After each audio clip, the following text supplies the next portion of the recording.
Video का उद्देश्य किसी का इंसल्ट या किसी को भावनाओं का ठेस पहुंचाना नहीं है।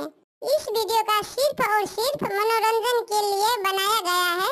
इसे अपने दिल पर ना ले। हम सभी कलाकारों का सम्मान करते हैं। धन्यवाद।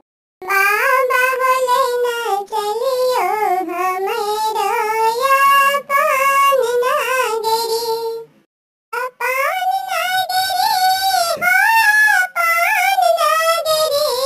बाबा बोले ना चलियो हमारा या पान नागरी, तो चलो ना बाबा चलो चलने वाला बाबा कोना ये बात रो नागरिया। बाबा बोले ना चलियो हमारा पान नागरी, अपन नागरी हो बाबा झारखंड नागरी।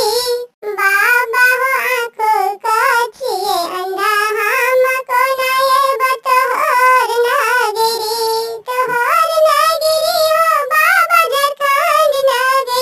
बाबा हो वीरा जय गोरिया देश में, बाबा हो काना छिए आँखों से, बाबा को ना ये बतौर नागरी।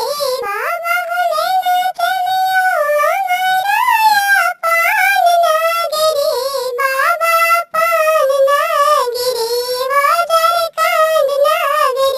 बाबा हो वीरा जय देसिया और में। दिल्ली रानी गीत यूट्यूब चैनल पे आपका स्वागत है। यहाँ पर आपको एनिमेशन वीडियो गीत मिलेगा। अगर आपको यह चैनल दिल्ली रानी गीत आपको पसंद है तो अपना कमेंट करें और साथ साथ चैनल को सब्सक्राइब जरूर करें। धन्यवाद।